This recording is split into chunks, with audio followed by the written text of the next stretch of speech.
یہ تشدید اور اس کو ہٹانے سے معنی میں بہت فرق آ جاتا ہے، تو بجائے اس کے جب زیر اور زبر اور پیش کا فرق پڑ جائے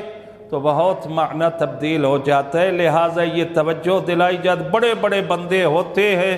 بڑے انجینئر ہیں، بڑے پروفیسر ہیں، بڑے پڑھے لکھے ہیں، فلاں ہیں، لیکن قرآن کی زیر زبر کو پڑھتے ہوئے متوجہ نہیں ہوتے کہ ہم کیا پڑھ رہے ہیں۔ اور ہم نے بہت سارے لوگوں کو قرآن پڑھتے سنا ہے۔ مثلاً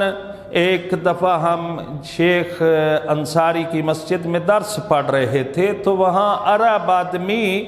ہمارا درس ہوتا تھا نماز مغربین کے بعد، مسجد شیخ انصاری تھی، وہاں نماز ختم ہوتی تھی، ہمارے استاد آتے تھے، درس ہوتا تھا، تو ایک عرب آیا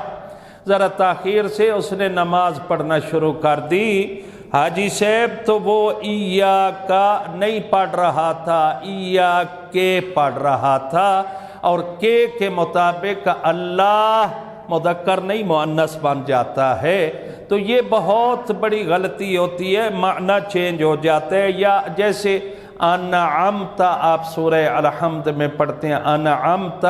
اگر اسی کو انعمت پڑھ دیں تو گویا آپ اپنے آپ کو مقام خدا پہ رکھ رہے ہیں، اور یہ کفر ہے، یہ فرعونیت ہے، یہ طاغوتیت ہے، یہ بغاوت ہے۔ اس کو خدا ہمیں بغاوت سے بچائے، خدا ہمیں غلطیوں سے بچائے۔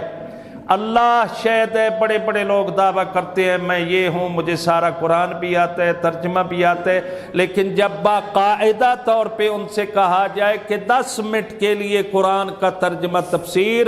بیان کر دو، مرتب اور ترتیب سے وہ بیان نہیں کر سکتے ہیں۔ مشکل یہ ہے، اگر صحیح سمجھا اور پڑھا ہے تو بندہ بیٹھ جائے، کہیں بھی کسی محفل میں بیٹھا ہے، کہے میں نے قرآن کی تفسیر کو سمجھا اور پڑھا اور ترجمہ بھی پڑھا ہے، میرے بھائیو دوستو ذرا تمہیں بیان کر دوں۔ اور میں یہ دعویٰ تو نہیں کرتا، لیکن بہرحال جو تجربہ ہے، میں چھوٹا سا طالب علم ہوں، کہ ہمارے تقریباً اکثریت شیعہ حضرات کو قرآن صحیح پڑھنا نہیں آتا ہے۔ چند ایک مولوی صاحبان کے لیے، طلباء کرام، چند ایک اور لوگ، بالخصوص خواتین تو قرآن پڑھنے میں بہت ڈھیلی ہوتی ہے۔ قرآن اگر صحیح زیر زبر اور تلفظ سے آپ نہیں پڑھ رہے تو گویا اگر غلطی ہو رہی ہے تو ناسمجھی میں کفر کیا جا رہا ہے، ناسمجھی میں معانی تبدیل کیے جا رہے ہیں۔ اسی لیے ہم مولوی کوئی پاگل تو نہیں ہوتے نا، مولوی بیچارے پیچھے بھاگ رہے ہیں قوم کے، فلاں اپنے بچے بھیجو، فلاں بچے بھیجو، کیا آپ سے لینا ہے؟ رزق تو اللہ دیتا ہے، اس کے علاوہ تو کوئی رزق نہیں دیتا نا،